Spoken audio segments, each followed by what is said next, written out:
witnesses. Plus, we'll tell you how the Arizona Secretary of State wants to improve voting security. And renewed efforts to help improve reading scores for elementary students here in Arizona. Cronkite News starts now. Good evening and welcome to Cronkite News on Arizona PBS. I'm Tina Giuliano. And I'm Jose Solis. Thank you for joining us. No witnesses. That's the vote in the Senate just about an hour ago. Senators voting 51-49 against a move by Democrats to call more witnesses in the trial. Arizona Senator Martha McSally had said earlier that she would vote no, but fellow Senator Kyrsten Sinema did not tip her hand until this evening. She joined other Democrats calling for witnesses. The debate comes amid New York Times reports that a member of the White House defense team was in the room when Trump made his controversial call to Ukraine. This is according to a manuscript by former National Security Advisor John Bolton. Bolton's book also alleged Trump told him that the hold on Ukrainian military aid was directly linked to his desire for an investigation of Democratic candidate Joe Biden. Senate leaders had threatened to work through the weekend, but recessed after the witness vote and likely won't be back until next week. With the 2020 presidential election just a few months away, the Arizona Secretary of State's office is ramping up security measures to ensure voters feel confident at the polls. Even though the state's election department says there aren't any imminent threats to voting systems, they are still encouraging voters and election officials to be prepared for the possibility of hacking and interference. Cronkite News reporter Marcela Bayeto learned what the state is doing differently.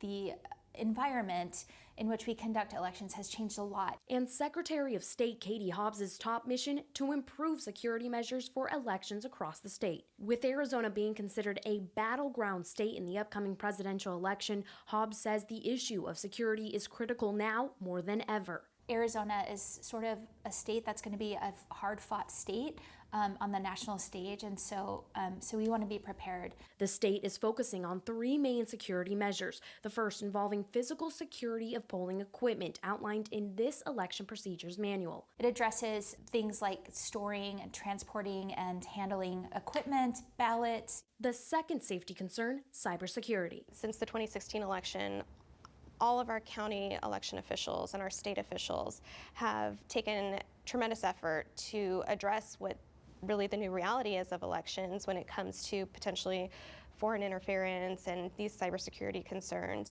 Whether you choose to vote at a traditional polling place or opt out for a mail-in ballot, the commission says that both of these ways are completely and equally secure, but that the biggest security concern that they're facing is stopping the spread of misinformation on social media. We're trying to connect with voters to let them know where to go to get your official election information, what those trusted sources are. Robert says those trusted sources include government websites and verified social media accounts. Ballot canvasser Idris Bayo comes in contact with Arizona voters every day and says he can see how they might be confused by misinformation online. With the way that the internet is set up and everything like that, anybody could put out something believable that is a lie.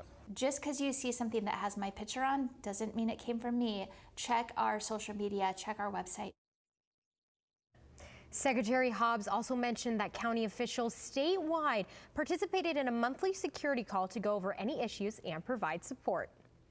One Arizona county wants to protect the Second Amendment rights of its residents. The Yavapai County Board of Supervisors plans to vote Wednesday whether to join Mojave County in becoming a sanctuary county in support of gun rights. The resolution would ask the supervisors to defend state and federal constitutional rights. It also says the supervisors won't spend public money or use other government resources to enforce laws that unconstitutionally infringe on gun rights. A presidential task force met for the first time today to discuss the issue of missing and murdered Indigenous women. The group was tasked with ways to address what they're calling an epidemic. The 7 federal officials made a plan to work with tribes over the next 2 years to combat the issue with a series of listening sessions. No one knows the number of missing Native Americans or how many have been killed. It's a statistic that has not been monitored in any federal database. This is School Choice Week in Arizona, and while there's been some improvement in education funding, one education organization says there's still a ways to go. Cronkite News reporter Madison Atkinson explains how Arizona education continues to be a top issue for our state. The Arizona Education Progress Meter was launched 4 years ago to share information about the state's education metrics. Today, the Progress Meter drives conversation about the policies and funds needed to reach the state's 2030 goals. We should always be evolving, whether it's in teaching or whether it's in creating state policies, or there should always be evolution taking place. Lynette Stant was awarded 2020 Teacher of the Year by the Arizona Educational Foundation. She teaches third grade. That's an area of focus for the Progress Meter. Right now, only 46% of third grade students read at their level or above. The 2030 goal is to have 72% of third graders reading at their level or above. So if I have a student who maybe was not reading at the third grade level, came in as maybe a first grade reader, and we got them all the way up to second grade, 8th month, that student made a lot of growth. The Progress Meter was developed in 2016 by several education groups dedicated to student success, including Expect More Arizona. Right now, we are not on track to meet the goals of the Arizona Education Progress Meter. While we have seen increases in every area, we are not in a trajectory which will allow us to meet the goals of the Progress Meter by 2030. Thompson says there are programs here in Arizona and across the country that are providing results. But it really comes down to the division of resources. At the end of the day, we need to invest resources in all of education, early education, that's pre-kindergarten, all the way through college and career education investments, and K-12 in the middle, in order to ensure that we have the capacity to support that innovation at every level. Stant says she works every day to support that mission. But if you look around my room, you can see I address the standards all the time, and that holds me accountable to the student learning. So when we think of that Arizona Progress Meter, I mean, the intention of it is really good. It's about accountability and ensuring that all, Arizona students, we want to ensure that there's growth and success across the board. Governor Doug Ducey proposed spending $608 million for K-12 public education in his new budget. Live in the Broadcast Center, Madison Atkinson, Cronkite News. We have a beautiful weekend ahead of us, but maybe even a cooler week. That sounds like music to my ears. Same. And for more, Annabella Piunti is in the Cronkite Weather Center tracking the latest. It is currently 71 degrees and sunny in Phoenix. But looking into your evening, you could see that it is going to be pretty mild on your commute home with 69 degrees at 6 o'clock p.m. But moving forward into the evening, the temperatures are going to start dropping with 57 degrees at 10 o'clock p.m. So if you are going out tonight, make sure to grab a jacket. For those of you going to the Phoenix Open tomorrow, as you can see, it is only going to be 47 degrees at 7 o'clock a.m. But don't you worry, because moving into the afternoon, things are going to start warming up with 74 degrees at 3 o'clock p.m.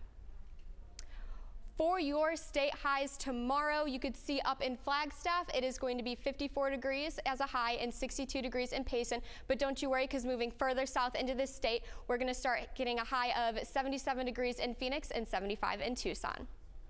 I have your 8-day forecast here, and as you can see this weekend, it is going to be spectacular with 78 degrees on your Super Bowl Sunday. But you might as well enjoy this weekend, because moving further into the week, the temperatures are going to start dropping with only a high of 58 degrees on Wednesday. But it looks like moving into next weekend, things are going to start heating up for you guys. For Cronkite News Weather Center, I'm Annabella Piunti. A new bill could help provide shelter for senior citizens who are facing homelessness. If passed, SB 1283 would grant $5 million to a single nonprofit shelter for beds to be used by people who are at least 55 years old. The Senate Appropriations Committee will hear the bill for the first time next week. Central Arizona Services told Cronkite News it helped more than 1,300 people who are older than 55 who were experiencing homelessness in 2019 fiscal year.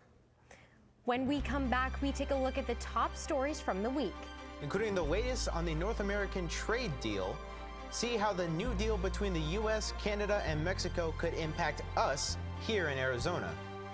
And we'll take a look at the late Kobe Bryant's impact on women's basketball here in the Valley. With wildfires, a scarcity of water, and other environmental issues facing the Earth today, it's critical to stay up to date with local impacts of a changing climate. That's why we created Elemental, Covering Sustainability, a multimedia collaboration between public television and radio stations.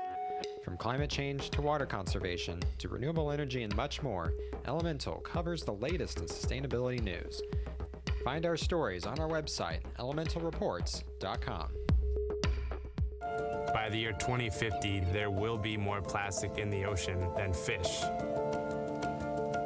Before Professor Halden, I had an insane amount of passion, but I almost felt helpless because I didn't know how to use it. Professor Halden gave me a chance to make a difference. Being at a place like ASU allows you to take these big leaps. Ultimately, the biggest problems in the world cannot be solved alone. Welcome to another edition of Cronkite Sports Now. I'm Taylor Rocha. Let's talk sports. For the latest on local sports and beyond, we've got you covered. Let's do this thing. We challenge reporters to go beyond, a game story. We want stories with depth. It's just a crucial step from the college experience into the professional experience while you're still in school. At Cronkite Sports Now, watch the journalists of tomorrow cover sports today.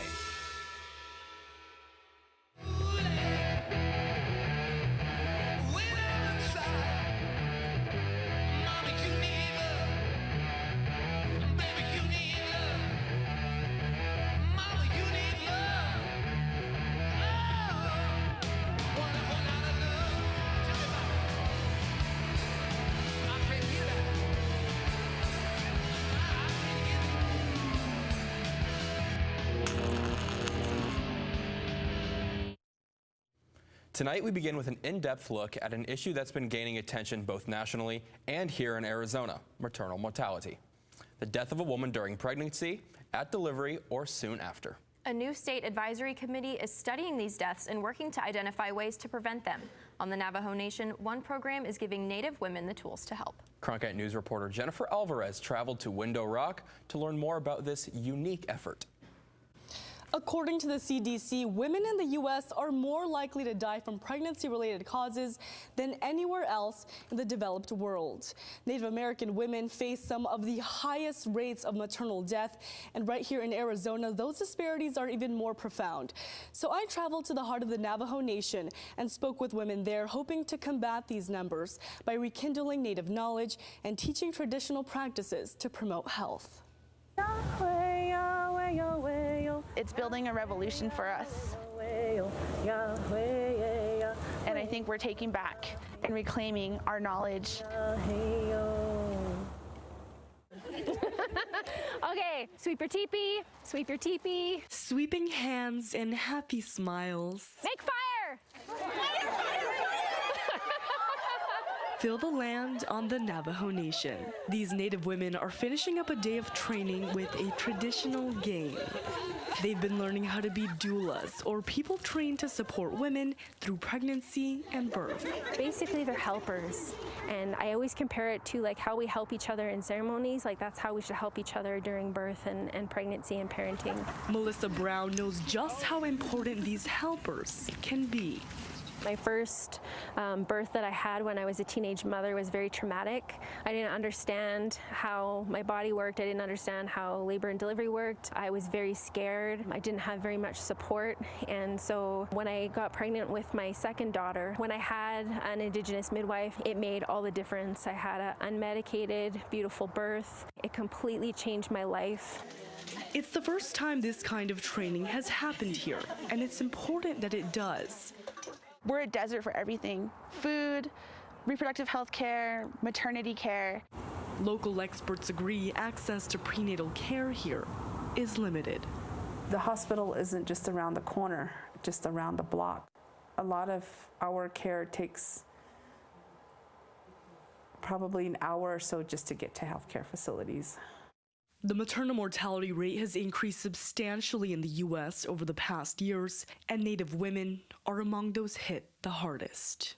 Something needs to change, not only, here, but in other Indigenous communities. What happens in a lot of communities is we're bringing in non-Indigenous people who don't have that lived experience and delivering health education in a way that doesn't make sense to a lot of people in the community. So Brown teamed up with Nicole Gonzalez, founder of the Changing Woman Initiative, to teach women how to use traditional practices to improve maternal health. We are our own experts in our community.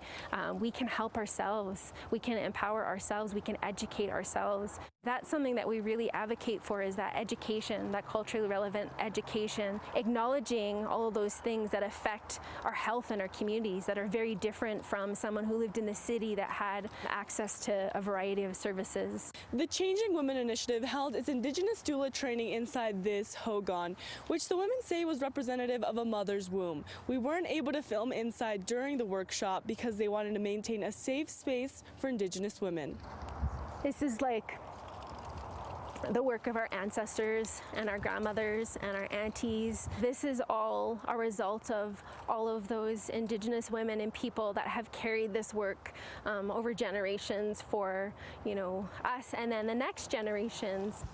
Together, they hope to help Native women cope with trauma and loss. We might hear from our elders that we're not supposed to talk about death, or that we have some taboos about being around places where people have died. In our Dene culture, that's one of our teachings. And so to have a really frank conversation about death and miscarriage and abortion and pregnancy was really the heart of the issue I think a lot of people wanted to know about. It's so much more than just the doula training and learning about birth. It's learning about ourselves, connecting with our own healing, and there's a lot of healing that happens in this training. A lot of that healing especially happened during these moments. Seeing everybody laugh and enjoy themselves and be in their traditional dress. I wish the world would see Native women like that we're not sick, we're not dying, we're not vulnerable, we're not our disease, we're not our social structure that's making us feel like we have to feel ashamed for having a baby at 20 or 15, but that we're out there playing and having a good time and laughing, and for me, that's our true self. Brown has brought her training to Native women across the country and in Canada. There were 40 participants at the workshop in Window Rock, and the women I talked to said they were ready to take back what they've learned and share it with women in their own communities. Live in the studio, Jennifer Alvarez, Cronkite News. And while the impeachment trial carries on, President Trump did manage to score a big agenda item by signing the United States-Mexico-Canada agreement today. This new trade deal effectively replaces NAFTA. And as Cronkite News reporter Frankie McClister reports, reactions across Arizona are rolling in. This trade deal has been heavily pushed by Arizona's business and political leaders, highlighting that our relationship with our neighbors, and particularly with Mexico, is critical to maintaining and growing the state's economy. With the stroke of a pen, President Donald Trump signed the U.S.-Mexico-Canada agreement, also known as the USMCA, in Washington today. Basically a political win for both Democrats and Republicans. Both parties can claim victory.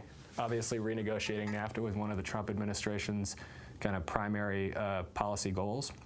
And by the same token, Democrats have wanted an update to NAFTA for many years. Politics aside, this new deal will impact Arizona in many different ways. Yuma Mayor Doug Nichols was at the White House today for the signing. We do, as a state, over $20 billion worth of trade just with Mexico alone, so it doesn't even count the investments and business we do with Canada. And so having a strong trade agreement that is modern, that keeps up with everything from modern wage structures to intellectual property, are essential for us to grow that $20 billion.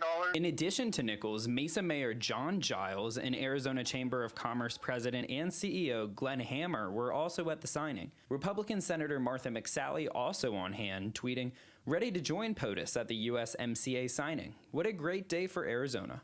Arizona's other senator, Democrat Kyrsten Sinema, sending a statement to Cronkite News reading in part, quote, Cross-border trade means more Arizona jobs, a stronger economy, and greater opportunity for Arizona families. I'm proud to have worked with my colleagues on both sides of the aisle to advance the United States-Mexico-Canada trade agreement, and I'm glad this critical agreement was approved with bipartisan support. Signing the USMCA is a campaign promise made by President Donald Trump. This new deal updates trade rules for the digital age, boosts domestic car production, and makes it harder for Mexico to undercut American workers with cheap labor. Julie Murphy is the outreach director for the Arizona Farm Bureau and says that this deal will bring new economic opportunities for the state of Arizona. No, it shouldn't have any. It's only going to be positive for not only our farmers and ranchers, but it's also going to be positive for you and I. And this new trade deal also includes what is known as a sunset clause. After 6 years, it requires the three countries to review whether to remain in agreement. If any country decides not to continue with the pact, the USMCA will expire 16 years later. In the studio, Frankie McClister, Cronkite News. Native Americans face the highest rates of diabetes in the nation, with statistics showing that more than 15% have been diagnosed with the disease. Cronkite News reporter Jordan Elder found out how one Phoenix organization is working to change that. Native Health wants to teach adults how to deal with diabetes, and you won't need a pencil for this class, but you do need to bring your appetite. Has anyone used the apple slicer before? Might take a little bit of practice. I know a lot of people in the Native American community and in the Phoenix community, they get diagnosed with diabetes, but aren't necessarily educated on it. But this class is getting educated, and it's not your typical lecture hall. You could always try smoothies. Having this class, it helps them become educated, find out what diabetes is, what kind of foods they can eat with diabetes, what can help them for their overall health. This free 20-week course is open to anyone. Smith demonstrates a healthy, simple, and cost-effective meal. And best of all, it's diabetes-friendly. Thank you. Today, the group made this healthy chicken Waldorf salad. And as they leave, everyone gets their own to-go bag full of ingredients so that they can make this salad at home by themselves. Being diabetics is very expensive. And so this is a plus that they give us and very helpful that we get what we need to make our dinners tonight. Diabetics have to be careful with what they eat in order to maintain their blood sugar levels. Usually this means eating more fruits, vegetables, and whole grains. These are much more expensive than chips, which used to be Glorine Barton's favorite snack. It would be very helpful to a lot of people that are going through this to come here. It would really, because a lot of people don't know how to deal with their diabetes. Living with diabetes may not be easy, but the Food for Thought program is showing people that it's possible. Oh, it's delicious. And it can taste good. Native Health also offers transportation to these classes to make them more accessible, and there's always a dietitian on hand to answer questions. Live in the broadcast center, Jordan Elder, Cronkite News. The sports world continues to mourn the loss of one of the greatest basketball players to ever set foot on a court, Kobe Bryant. Rob Werner has more on the impact the Laker great had on the women's game. Kobe Bryant was absolutely outspoken in his support of women's basketball and the stage he thought it deserved. Yesterday, members of the women's basketball community, including ASU players and Sun Devils head coach Charlie Turner-Thorne, shared their thoughts on what Bryant meant to the women's game. It's interesting when really, really powerful people or really, really successful people or really, really talented people have daughters. You know, because a lot of times, clearly, you know, sports is dominated by men, you know, and you know, we are obviously very grateful for all the coverage that we get and, you know, the things that we have, but it's no work in comparison. So when somebody like that, you know, recognizes and has an appreciation for the women's game, it's amazing. He was just a big impact to not only basketball, but just the world in general. And a lot of kids looked up to him growing up. I know I played basketball and I looked up to him when I was younger. I mean, I bought his shoes maybe every 2 weeks. I bought a new pair of his shoes, and I just loved him. I had just shown an interview of Kobe Bryant, a short interview to my team last week, going into last week's game. It was an awesome interview about how he talked. You know, he was asked, you know, are you more fear of failure or, you know, will to win? And he said, I'm neither. He said, I don't, you know, either one of those is not going to help you, you know, perform. I'm about just figuring things out. I'm about being in the moment. Less than a year ago in May, the Laker legend brought his 13-year-old daughter Gianna's AAU team to visit the Phoenix Mercury. The WNBA community continues to grieve the loss of the icon and his daughter Gigi. Oh, really? He didn't fake anything. He wasn't one to say things that he didn't mean. He wasn't one to do things that he didn't believe in. And, you know, he had a different perspective. You know, at 41, he had so much life to live. He was just starting his life in a lot of ways. We know him as the basketball player, absolutely, but I think even that small amount of time where he was retired, you could see he had a lot to give. Bryant played for the Lakers for 20 seasons, with the superstar constantly showing support to women's players in college, like Oregon's Sabrina Ionescu, and professionals such as the Mercury's Diana Taurasi. Just last week, Bryant said several WNBA players, including Taurasi, could play in the NBA today. And while he is now gone, his actions will continue to inspire players for many more years to come. In the Broadcast Center, Rob Warner, Cronkite News. On the next Arizona Horizon is the Journalists Roundtable. We'll discuss the impact of Arizona's 2 U.S. senators at the impeachment trial of President Trump, and a federal court shoots down Arizona's ballot harvesting law. I'm Judy Woodruff. Tonight on the NewsHour, senators continue to put the prosecution and defense to the test, while the greater question of witnesses on impeachment looms. Coming up after Cronkite News and Arizona Horizon.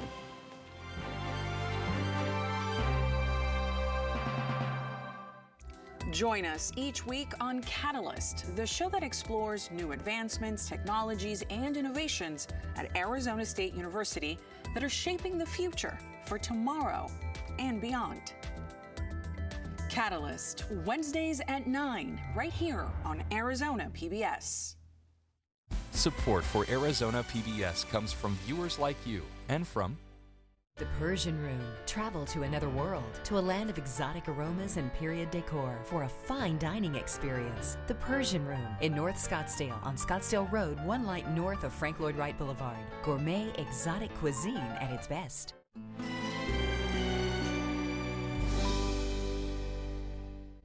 On the next Arizona Horizon is the Journalists Roundtable. We'll discuss the impact of Arizona's 2 U.S. senators at the impeachment trial of President Trump, and a federal court shoots down Arizona's ballot harvesting law. Washington Week is an island of civil discourse in a chaotic media environment. On Friday nights, we gather the best reporters in the nation and have a conversation that's about informing the American people. Washington Week. All new tonight at 7 on Arizona PBS. Explore new ideas and new worlds here on Arizona PBS, a community service of Arizona State University. See this flower garden? There used to be a car sitting there, a car I